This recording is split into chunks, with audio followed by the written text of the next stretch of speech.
Mr. Meeropol, thanks so much for taking the time. I appreciate it. Well, thank you for having me. I'd like to begin by asking you who your parents were. Why are they so well known, famous, infamous, whatever the word is in American history?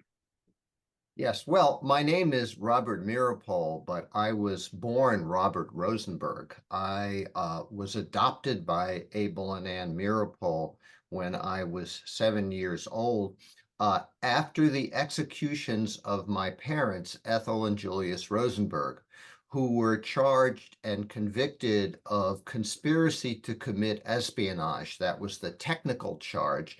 But in terms of how it was presented to the public, it was really presented as Ethel and Julius Rosenberg, members of the American Communist Party, who stole the secret of the atomic bomb and gave it to the Soviet Union in 1945. And their arrest took place in 1950.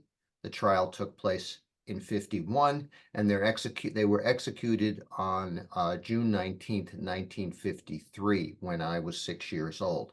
So that's kind of who I am.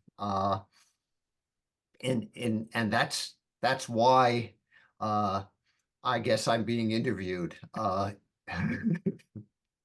Now, you had spent a large portion of your younger life, my understanding is, believing that your parents were innocent of these charges. My understanding further is that over time that has changed to a degree. Tell me about that. Well, yeah, it's a pretty interesting evolution. I was my older brother, who was 4 years older than me, never let me forget about the case. We always knew what happened. I was old enough to understand, sort of, and he, at 10 years old when the execution took place, knew entirely. And we were shuttled around as children to supporters of my parents. So we continued to live in an atmosphere where we were told that my parents were framed. Were framed because they were Communist Party members, framed because of anti-Semitism. And so I grew up believing what the adults who were raising me told me, including Abel and Ann Meeropol, that Ethel and Julius, my parents, were totally and completely innocent. That changed over time. When I was originally trained as a cultural anthropologist, and I taught cultural anthropology at the college level for a few years, but I never completed my PhD and was sort of unhappy with I think because I had a troubled childhood, I had a difficult time figuring out what I was going to do when I grew up. And so I changed course and went to law school in my 30s. And going to law school, re-looking at my parents' case through a lawyer's eyes, I began to see things a little differently.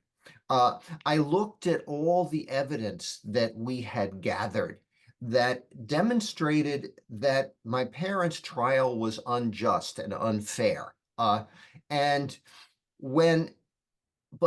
I realized that just because the evidence presented against them was false, just because there was a frame-up, doesn't mean that they were innocent. It's actually possible to frame guilty people.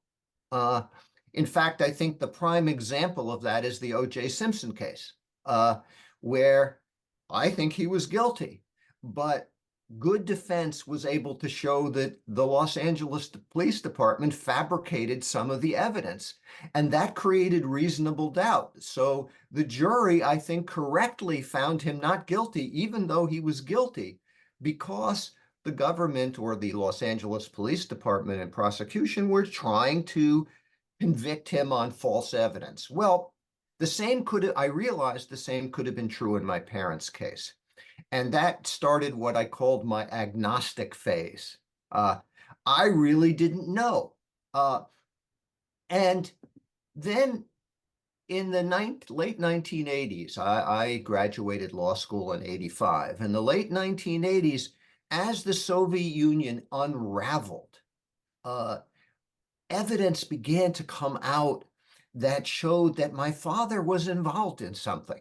And in 1995, when the Venona transcriptions were released, and these were encrypted messages sent by the Soviet consulate in New York to Moscow during World War II, that were intercepted by the precursor of the National Security Agency, the NSA, and it was all encrypted. It took them years to decrypt things, but finally, as they uncovered what the messages, snippets of what the messages really said, this material was released in 1995, and those snippets indicated that Julius Rosenberg did commit espionage for the Soviet Union during World War II. But at the same time, one of the things we found out from these messages was that the KGB gave all of its agents in the United States code names. My father had a code name. My uncle and aunt, who became the chief prosecution witnesses, had code names, but my mother had no code name. And that made us realize that if you actually looked at the evidence presented, there was nothing presented against my mother except oral testimony of David and Ruth Gringlass, my uncle and his wife, who later admitted that they lied about Ethel. So when you put all this together, I realized and looked at the content of the Venona transcriptions. And I know I'm going on rather long here, but it's really important to understand this, that there's actually a Venona transcription which states that the spy, who they say is Julius Rosenberg from his code name, and I believe he was ignorant of the atomic bomb project. So how could the master atomic spy accused of stealing the secret of the atomic bomb be ignorant of the atomic bomb project? So this caused a reassessment, and I came to the conclusion that my father was a military industrial spy, that he endeavored through various technical knowledge, he was an electrical engineer, to provide the Soviet Union with military information to help them defeat the Nazis during the 1940s, but that my mother was not a spy. And so the conclusion that I came to was that my father was guilty of espionage, but not of atomic espionage, which was the justification for the death sentence. And my mother was not a spy at all. That's how we came. And one of the mechanisms, the key mechanisms that we used in order to determine this, was the timing of our effort was fortunate in that we decided as young men, we were in our 20s, my brother and I, that we were going to reopen our parents' case. Our names had been changed. We dropped from public sight. Nobody knew who we were. We disappeared for 19 years, from 1954 to 1973. And then we filed a precedent-setting Freedom of Information Act lawsuit, which was the Freedom of Information Act, or otherwise known as FOIA, was strengthened in the wake of the Watergate scandal in the early 1970s. And this gave us the opportunity to use this new strengthened act to ask for this material. And as this material came pouring out, people said to us, well, you're using the vehicle of freedom of information. What happens if material comes out that proves that your parents were guilty? Aren't you taking a big chance doing this? And first of all, we said we didn't believe that would be the case. But second of all, even if it did show guilt, it was more important for the public to know what the government did in their name than for us to prove a political point about our parents. So we were willing to take that chance. And our focus on freedom of information has continued to this day. There have been accounts over the years and decades that followed the conviction that Roy Cohn, the prosecutor in the case, who I want to talk about a bit later, had indicated that there was evidence obtained against your parents that effectively he couldn't use in court because of the political interest at the time, because of a fear that the Soviets would find information and codes that were being stolen by the Americans. Now, look, I'm a lawyer, so I never believe the ends justify the means in that regard. What is your position to the folks that say, look, espionage is a particular kind of crime? It is a crime that has within it interests of national security. And unless you're somebody who has been in the trenches, who has suffered from a failure of national security, you'll never understand what it's like to prosecute this kind of case and to look out for those kinds of interests. What's your response to that?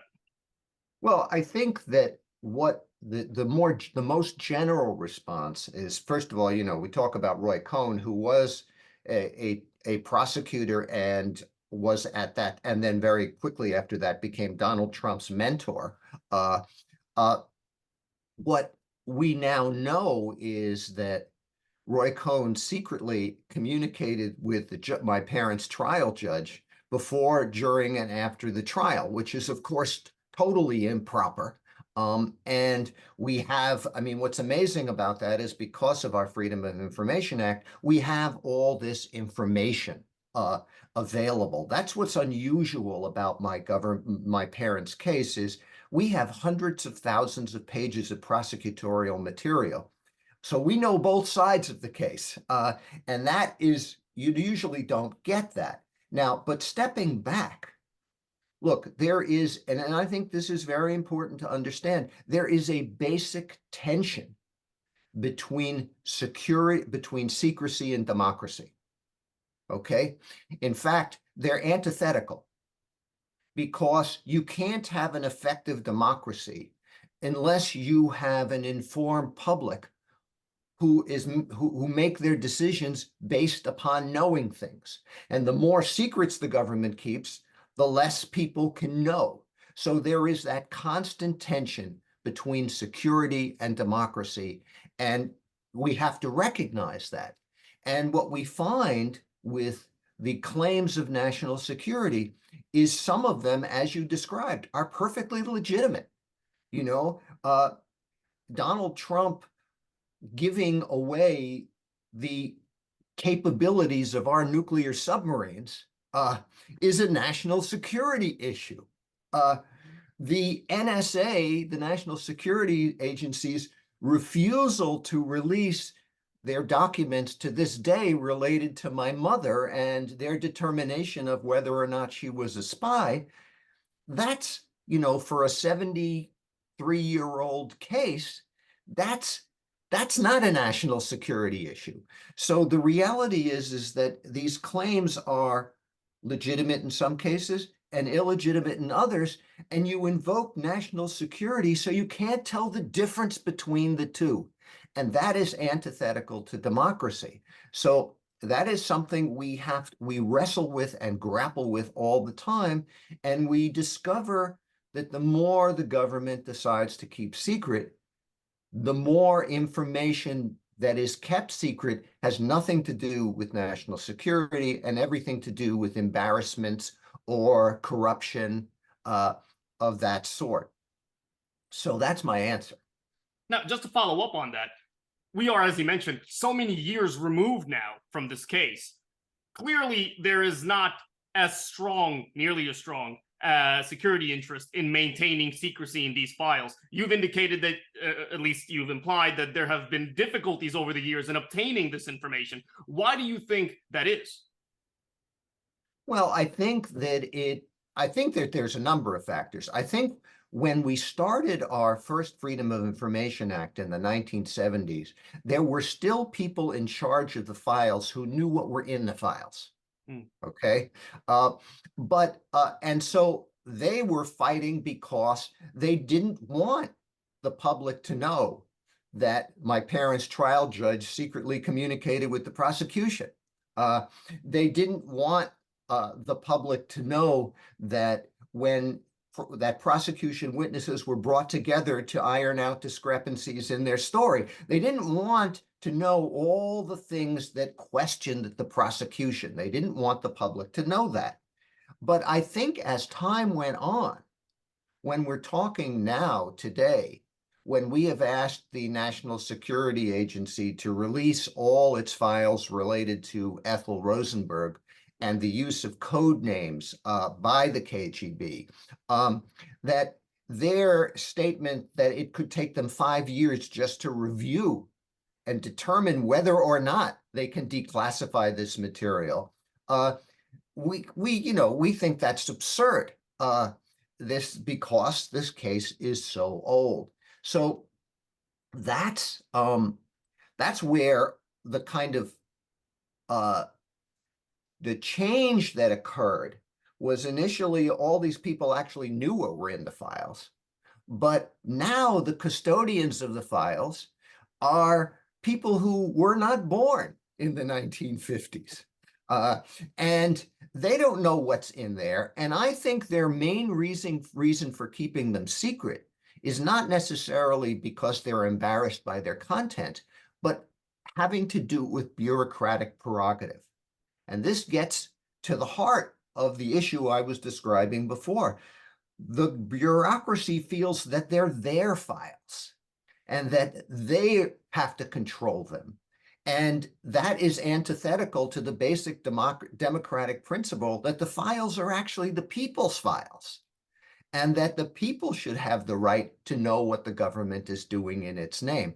So I think that it's more that basic ideological difference between the custodians of the files and their wanting to keep their power and bureaucratic prerogative. I think that's what's going on now, rather than people actually saying, well, we can't release that memo because it would embarrass us. Because I think the custodians of the files are so ignorant of my parents' case, because it was so long ago, that they don't even know what's significant and what isn't. Now, you know better than I do, I'm sure, better than most people, I'm sure, that there are numerous mechanisms in the law to reopen old cases, to exonerate folks that were apparently wrongfully convicted, clemency, motions to vacate, so on and so forth. What of those have you, members of your family, explored over the years? Well, I think that, one of the problems that you have with an execution is that you can't bring anybody back.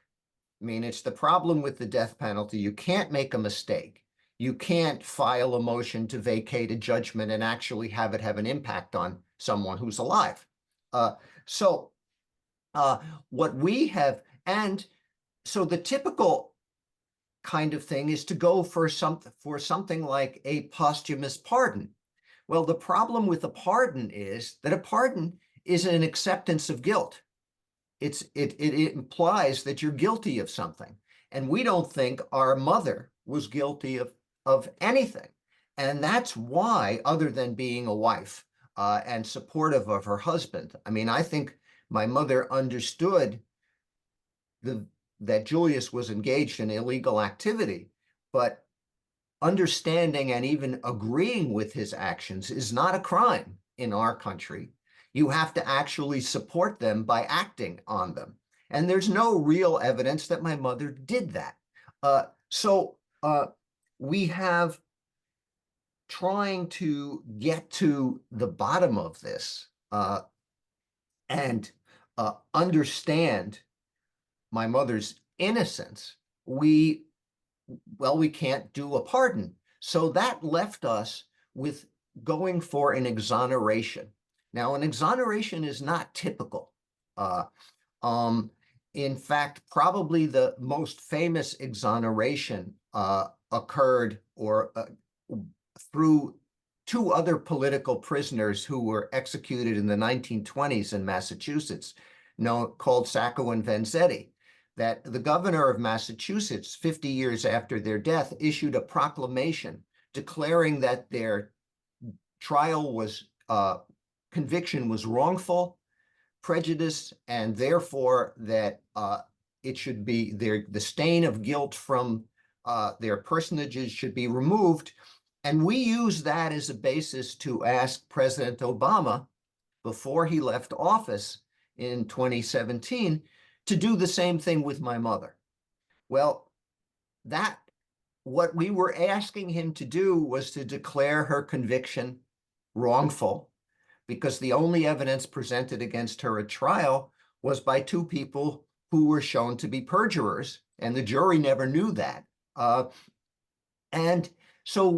And we asked Obama to basically declare her conviction wrongful, therefore her execution wrongful. And we said he didn't need to say, "I exonerate Ethel," but we would consider it an exoneration if he did that. Well, he left office without doing anything.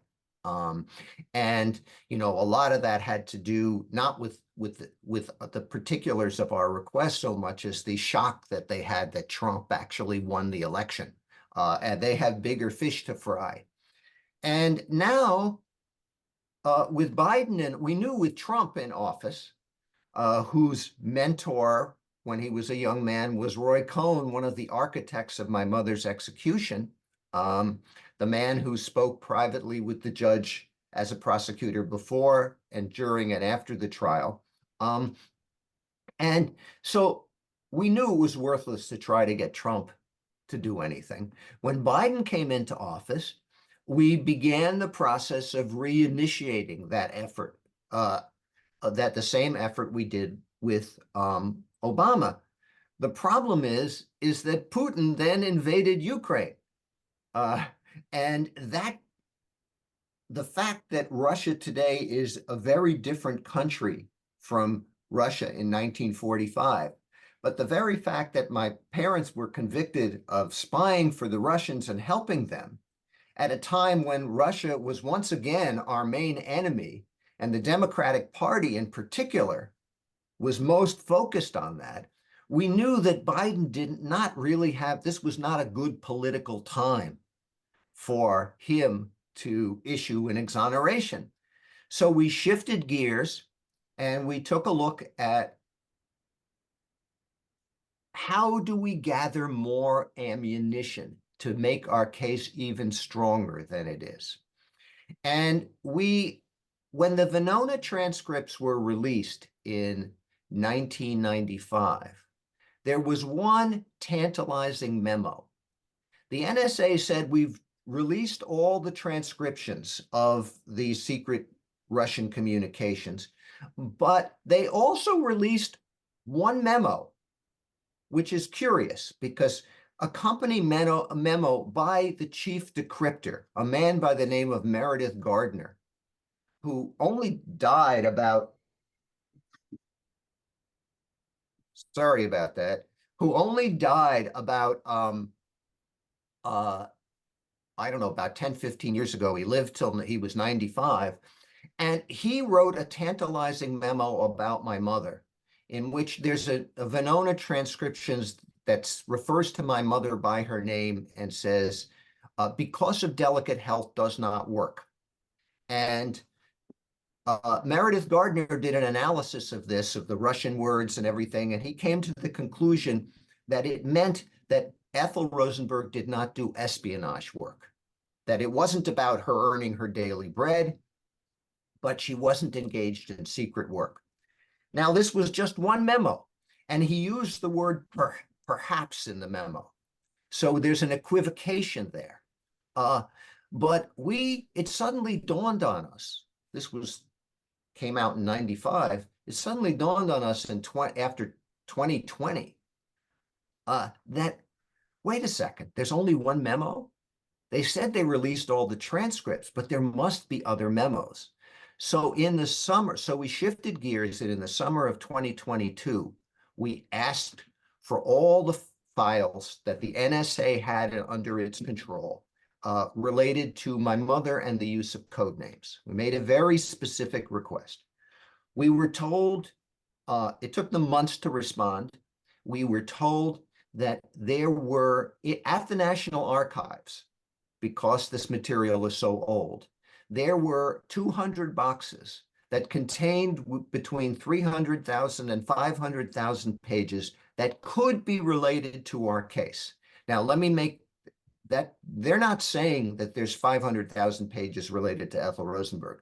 The way it works is they had 200 boxes. Um,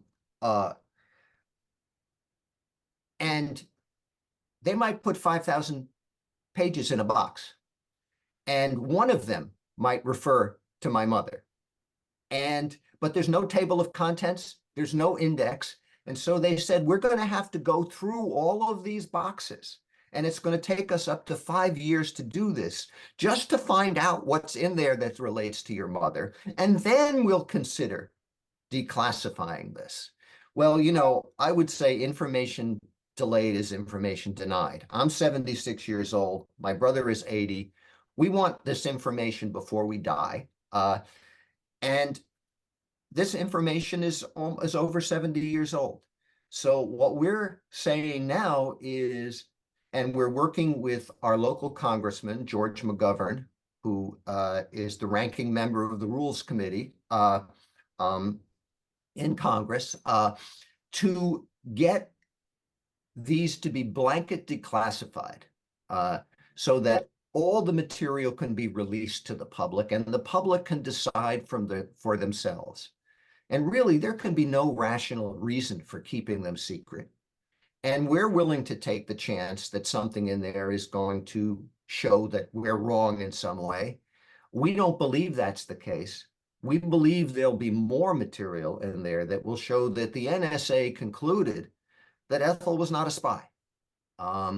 And we will then use that to go back to President Biden and say, we want you to exonerate our mother. And someone might say, well, why is this important? Why is it important for us to understand? Well, of course, the whole concept of freedom of information is central to democracy, as I've explained before. But also, there's been a lot of interest in the film Oppenheimer and the revelation of all the terrible things that happened during the McCarthy period.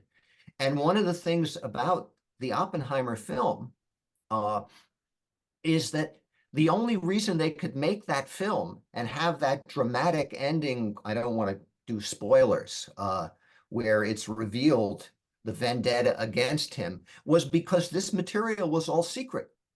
And it took years of people working to force it into the public eye through the Freedom of Information Act. And that's exactly what we're trying to do here, because that's the only way learning from our history is a way to avoid the same kind of errors that we've had before. And we know that the issues of overclassification have become very prominent today and very important today. And as we get to a democratic crossroads, that's what I call the 2024 election, understanding the importance of letting the public know what's going on and not keeping things secret become even more important.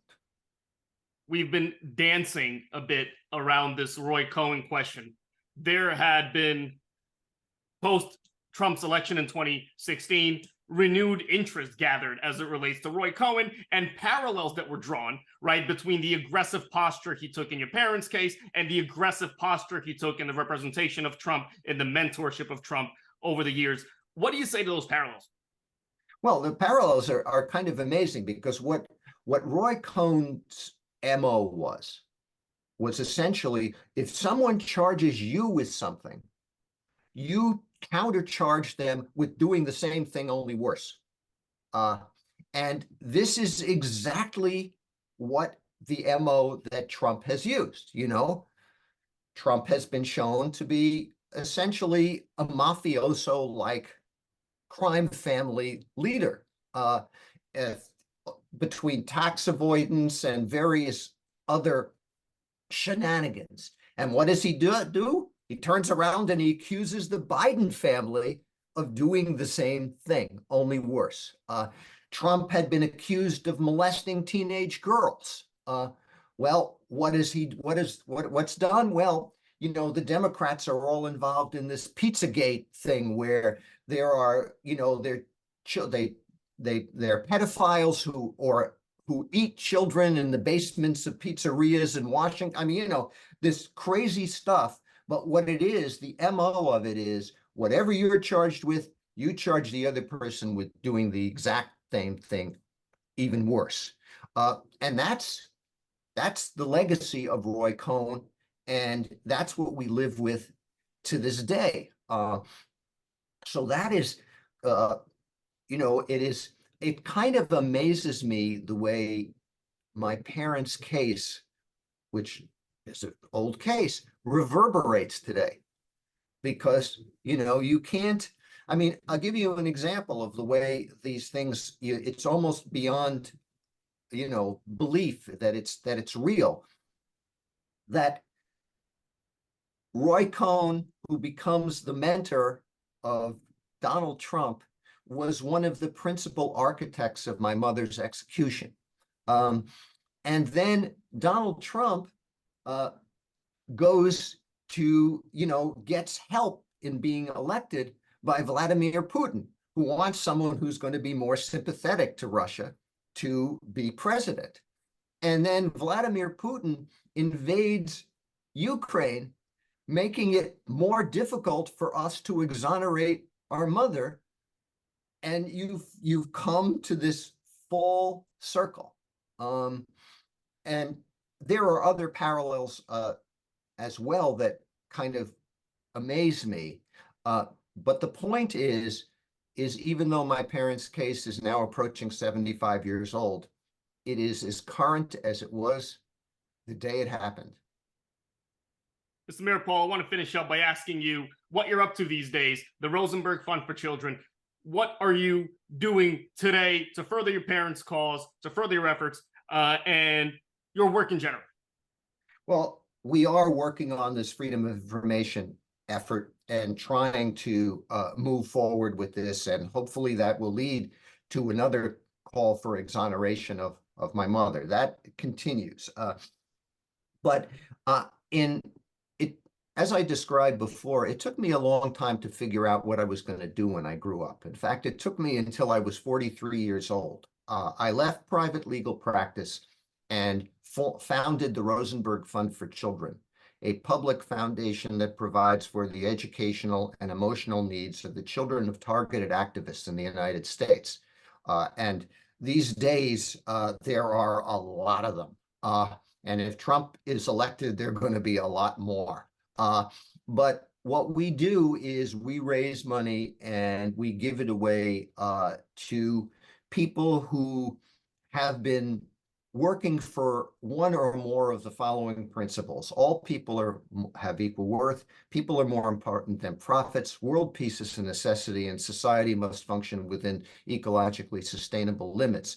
If you get in trouble for promoting any one of those principles, like you get fired, or you get put in jail, or you get attacked physically in one form or another, your children become eligible for our support. And this was a dream I had. I didn't know whether it was going to be successful. I started it in 1990. The first grant we gave away in 1991 was for $802.50. We've now given away almost $10 million in our 30-plus year history. We give away about $400,000 a year to help several hundred kids all across the country, and targeted activist youth who are themselves out in the streets and being targeted.